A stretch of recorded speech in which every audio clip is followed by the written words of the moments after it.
오늘은 열왕기하 6장 말씀을 보도록 하겠습니다. 열왕기하 6장 1절부터 14절입니다. 선지자의 제자들이 엘리사에게 이르되 보소서, 우리가 당신과 함께 거주하는 이곳이 우리에게는 좁으니 우리가 요단으로 가서 거기서 각각 한 제목을 가져다가 그곳에 우리가 거주할 처소를 세우사이다 하니, 엘리사가 이르되 가라 하는지라. 그 하나가 이르되 청하건대 당신도 종들과 함께 하소서 하니, 엘리사가 이르되 내가 가리라 하고 드디어 그들과 함께 가니라. 우리가 요단에 이르러 나무를 베더니 한 사람이 나무를 벨 때 쇠도끼가 물에 떨어진지라. 이에 외쳐 이르되 내 주여, 이는 빌려온 것이니이다 하니, 하나님의 사람이 이르되 어디 빠졌느냐 하매 그곳을 보이는지라. 엘리사가 나뭇가지를 베어 물에 던져 쇠도끼를 떠오르게 하고 이르되 너는 그것을 집으라 하니, 그 사람이 손을 내밀어 그것을 집으니라. 아람 군대를 그때 아람 왕이 이스라엘과 더불어 싸우며 그의 신복들과 의논하여 이르기를 우리가 아무 대 아무 진을 치리라 하였더니, 하나님의 사람이 이스라엘 왕에게 보내 이르되 왕은 삼가 아무 곳으로 지나가지 마소서. 아람 사람이 그곳으로 나아오나이다 하는지라. 이스라엘 왕이 하나님의 사람이 자기에게 말하여 경계한 곳으로 사람을 보내 방비하기가 한두 번이 아닌지라. 이러므로 아람 왕의 마음이 불안하여 그 신복들을 불러 이르되 우리 중에 누가 이스라엘 왕과 내통하는 것을 내게 말하지 아니하느냐 하니, 그 신복 중에 한 사람이 이르되 우리 주 왕이여 아니로소이다. 오직 이스라엘 선지자 엘리사가 왕이 침실에서 하신 말씀을 이스라엘의 왕에게 고하나이다 하는지라. 왕이 이르되 너희는 가서 엘리사가 어디 있나 보라. 내가 사람을 보내어 그를 잡으리라. 왕에게 아뢰어 이르되 보라, 그가 도단에 있도다 하나이다. 왕이 이에 말과 병거와 많은 군사를 보내매 그들이 밤에 가서 그 성을 에워쌌더라. 오늘 이야기 전반부에 나오는 도끼가 빠진 얘기는 무슨 나무꾼과 선녀 같은, 금도끼, 은도끼 같은 그런 신화 같은 얘기죠. 재미있는 얘기도 성경에 많이 담겨져 있습니다. 제가 아직 목이 좀 안 좋아서 목소리가 좀 안 나옵니다. 죄송합니다. 여기 1절에 나오는 우리가 당신과 함께 거주하는 이곳이라는 말을 직역해 보면 우리가 거기서 당신 앞에 앉아 있는 곳 이란 뜻이에요. 이 표현은 만남을 묘사할 때나 혹은 교육 장면을 묘사할 때 사용되는 표현이에요. 그리고 우리 계속 봤듯이 여기서 곳은 어떤 장소를 뜻하는 단어인 동시에 성소를 의미하는 단어로 사용되는 경우도 많다고 했어요. 즉 엘리사가 제자들을 만나서 교육을 실시하는 장소가 이곳일 수도 있지만 성소, 제사를 드리는 장소일 수도 있다는 거예요. 그러니까 엘리사와 제자들이 지으려고 했던 곳은 단순한 거처라기보다는 교육을 위한 장소 혹은 성소와 관련된 장소일 것으로 짐작되겠죠. 여기서 거처할 공간이 좁아졌다 하는 의미는 엘리사의 제자들이 점점 늘어남을 알 수 있죠. 선지 학교가 성장하고 있음을 알 수가 있습니다. 요새는 신학교 가는 사람이 점점 줄어든다고 하는 안타까운 소식도 들리는데, 그때는 이 신학교에 많은 사람들이 들어갔다 하는 것을 볼 수가 있죠. 그리고 요단강 근방에 가서 새로운 처소를 세우자는 제자들의 제안을 엘리사가 허락했다는 거예요. 그러나 요단강 근방에서는 건물을 지을 수 있을 만큼 굵은 목재를 구하기가 힘들 것 아닙니까? 따라서 일반적인 이스라엘 지역의 건물처럼 관목을 베어서 사용했을 것이다 생각할 수가 있죠. 엘리사는 이렇게 새로운 장소에서 새로운 교육시설을 건축하려는 용기 있는 제자들의 계획을 듣고 가라 하는 짧은 말로 허락하고 격려합니다. 이 가라 하는 말은 뭐 여러 가지 말이 필요 없다는 거죠. 사명을 부여할 때 사용하는 말이 바로 가라. 저도 이런 콜링을 듣고 교회를 처음 개척할 때 서부에서 동부로 왔던 그런 기억이 새삼스럽습니다. 이렇게 같이 가자 하는 그런 제자들의 부탁도 허락하는 것을 볼 수 있어요. 4절부터 재미있는 얘기가 나옵니다. 드디어 그들과 함께 가니라. 무리가 요단에 이르러 나무를 베더니 한 사람이 나무를 벨 때 쇠도끼가 물에 떠들진지라. 이런 얘기예요. 그런데 외치는 소리가 심상치 않죠. 이는 빌려온 것이니이다. 쇠도끼를 구매할 만한 경제적인 능력이 그들에게 없었기 때문에 빌려왔겠죠. 당시는 철기 시대이기는 하지만 철기로 만든 도구나 농기구는 여전히 값비싼 물건이었을 거예요. 따라서 가난한 이들에게는 철제 도구를 빌려서 사용할 수밖에 없었던 것이죠. 그런데 이 값비싼 쇠도끼를 물에 빠뜨렸으니 지금 이제 배상해 줄 수도 없고 막막했던 것이죠. 이런 처지가 뭐 충분히 짐작하지 않습니까? 그런데 엘리사가 나뭇가지를 던져서 도끼를 떠오르게 하는 기적을 보여준 거죠. 참 이것도 믿겨지지 않을 정도로 놀라운 일이죠.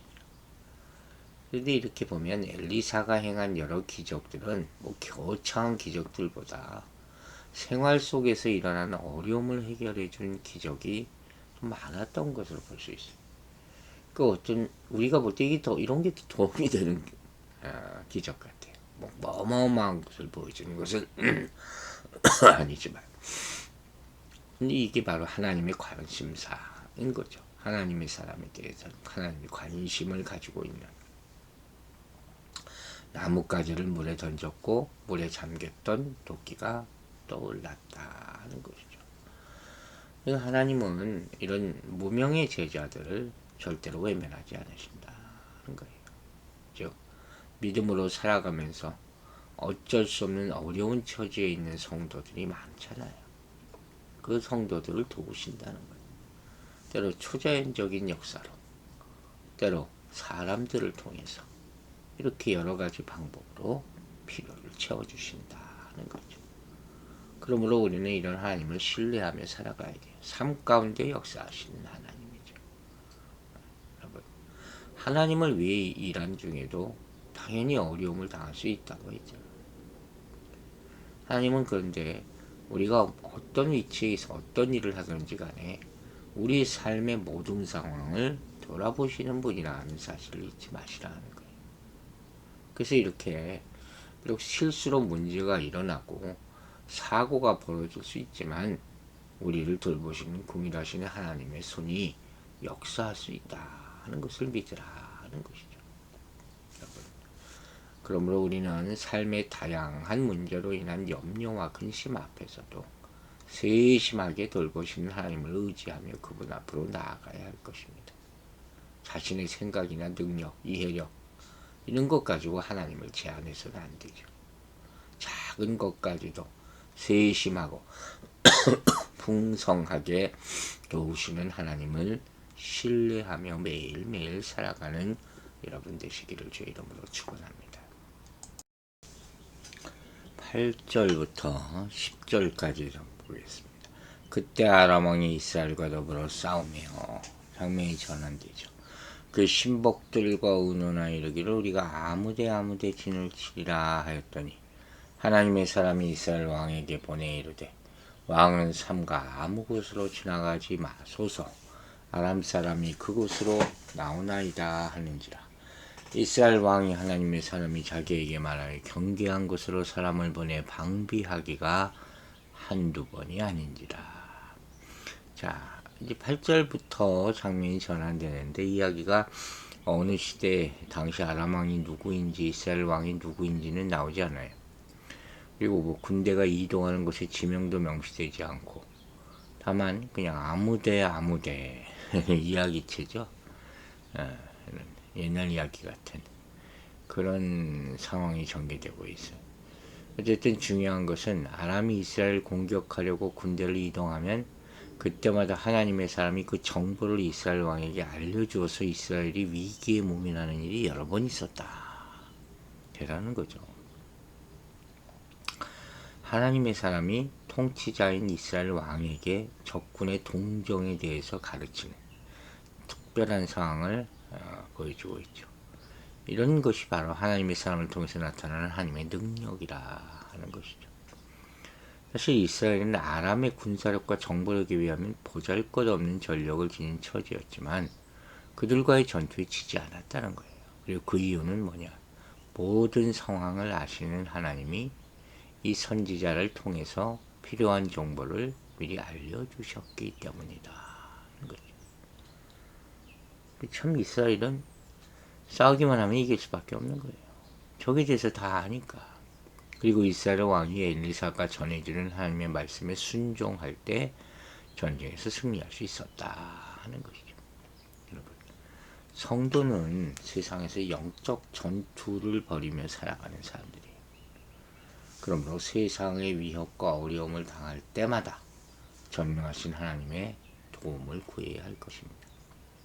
하나님의 말씀을 따르며 하나님의 지혜와 전략에 순종할 때 우리는 어떠한 공격을 받아도 승리하며 살아갈 수 있을 것입니다. 그리고 이렇게 영적 전투를 벌이며 살아갈 때 우리는 사람의 전략보다 뛰어나신 하나님의 전략과 지혜를 더욱더 의지해야 되는 거예요.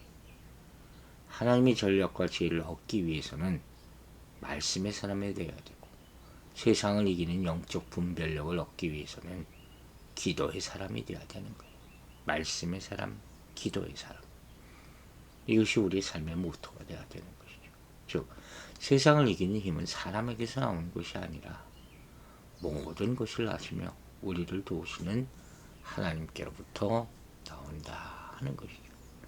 그래서 이 확신을 가진 사람은 하나님의 음성을 귀를 기울이는 것을 게을리하지 않게 되는 것이고 말씀하신 하나님께 순종하는 것이 그 승리의 비법이라는 사실을 잊지 마시기 바랍니다. 자, 이와 같이 하나님은 아람 왕의 계약을 매번 무산시키신 거예요. 여러분, 전쟁이 이기려면 많은 무기와 뛰어난 전략이 있어야 되죠. 그것이 있다 할지라도 악인의 도모를 멸하시고 의인의 발을 반석 위에 세워주시는 하나님이 계시지 않으면 안 되는 거예요. 하나님이 여시면 닫을 자가 없고 닫으시면 열 자가 없다 하는 사실을 명심하셔야 될 것입니다. 마침내 아람 왕은 하나님의 사람이 중요하다는 것을 깨닫게 되는 것이죠. 여러분, 이처럼 많은 군사보다 하나님의 사람을 자기 편으로 만드는 것이 승리의 비결인 거예요. 승리는 하나님의 것이고 하나님의 사람에 의해서 이루어집니다. 그러므로 기도하는 사람, 하나님의 은혜 아래 머물러 있는 사람, 그 사람이 있는가가 가장 중요한 거죠.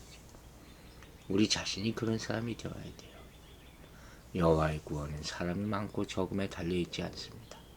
오직 한 사람이라도 족하다 하는 사실을 명심하시기 바랍니다. 이렇게 아람 왕은 이스라엘을 공격하려고 군대를 이동시킬 때마다 이스라엘 왕이 먼저 알고 방비하는 것을 보면서 어떻게 생각했겠어요? 필시 내부에 스파이가 있는 것이다. 하나님이 꿰뚫어 보고 있다는 상상도 못하는 거죠. 그래서 스파이를 색출하려고 하는데 왕의 신복 중 한 사람이 엘리사 때문에 그렇게 된 것임을 구하는 거예요. 이 아람에도 하나님의 존재를 인식하는 사람이 있었다는 것이죠. 즉 엘리사의 능력이 이방인의 입을 통해서 확인되는 그런 대목이죠. 이렇게 하나님의 사람 엘리사에 관한 정보를 아람 신하들도 알고 있었다는 사실로 볼 때 엘리사는 이미 국제적으로 널리 알려진 인물이었던 것으로 보입니다. 왕이 침실에서 하신 말씀까지 안다. 이렇게 이 12절에 나오잖아요. 이것은 사람의 능력으로 가능한 게 아니죠. 무슨 도청장치를 한 것도 아니고 그 시대에. 엘리사가 하나님의 능력으로 다 안다는 거죠. 그리고 그 능력을 아람의 신하들도 인정한 것이다. 그러니까 아람 왕은 이제 깨닫는 거죠. 엘리사 이 사람 그냥 놔뒀다가는 큰일 나겠구나. 그래서 엘리사를 찾으라고 군대를 보내는 거예요. 그리고 도단에 있다는 것을 알게 되는 것이죠. 이렇게 아람 왕은 한 사람의 선지자를 제거하기 위해서 많은 군대 동원하는 것을 볼 수 있습니다. 이거 이 아람 왕이 이제 엘리사를 얼마나 대단하게 생각했는지 볼 수 있는 대목이죠. 그러나 아람 왕은 아직도 엘리사를 자신의 군대로 체포하고 없앨 수 있다고 착각하고 있는 거죠. 엘리사의 능력이 하나님께로 온 것임을 여전히 인정하고 있지 않는 거예요. 그러면 이게 인간의 연약함과 무지함이에요. 아니 자기가 침실에서 얘기하는 것까지 다 아는 사람이 있다면 이 사람하고는 싸움이 안 되겠구나 하고 물러나야지. 이게 아집이고 마치 이 바로왕이 생각이 나죠. 여러분, 하나님의 마음을 알고 그분의 뜻대로 살아가는 성도는 세상의 공격 대상이 될 수가 있습니다. 하나님의 대변자로 그분의 사명을 감당하는 자로 살아갈 때 우리는 세상의 핍박이나 유혹을 당연히 받게 됩니다. 하나님을 신뢰하며 순종하기를 원하는 사람에게도 이런 영적 도전이 있음을 알고 우리는 항상 그래서 깨어 있어야 되고 하나님의 도움을 끊임없이 구하며 살아가야 할 것입니다. 오늘날 성도들을 보면 세상 유혹과 공격 앞에서 넘어지는 모습을 너무 많이 보게 되죠. 이 자질 문제나 실수일 수도 있지만 하나님을 섬기는 우리가 사탄의 집중적인 공격 대상이 된다는 사실은 간과할 수 없는 거예요.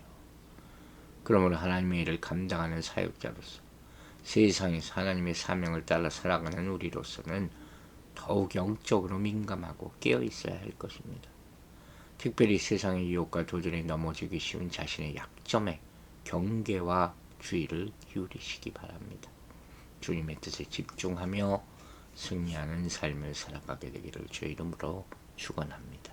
기도하겠습니다. 아버지 하나님, 오늘도 주의 말씀 앞에 섰습니다. 연약한 몸을 주님께서 안수하여 주시고 치료하여 주시고 온전하게 도와주시옵소서. 하나님의 전략과 하나님의 지혜로 살아가는 말씀의 사람이 되게 하여 주시고 영적 분별력을 얻기 위한 기도의 사람으로 살아가게 하여 주시옵소서. 악인의 도모를 멸하시고 의인의 발을 반석 위에 세워주시는 하나님, 하나님이 여시면 닫을 자가 없고 닫으시면 열 자가 없음을 믿사오니 역사하여 주시옵소서. 여호와의 구원은 사람의 많고 적음에 달려있지 않다고 있습니다. 기도하는 한 사람이 있게 하여 주시옵소서. 각 개수리 성도들 감기 걸리지 않도록 지켜보아여 주시고 또 영적 전쟁에서 싸워 이기는 하루가 되게 하여 주시옵소서. 감사드리며 예수 그리스도 이름으로 기도했습니다. 아멘.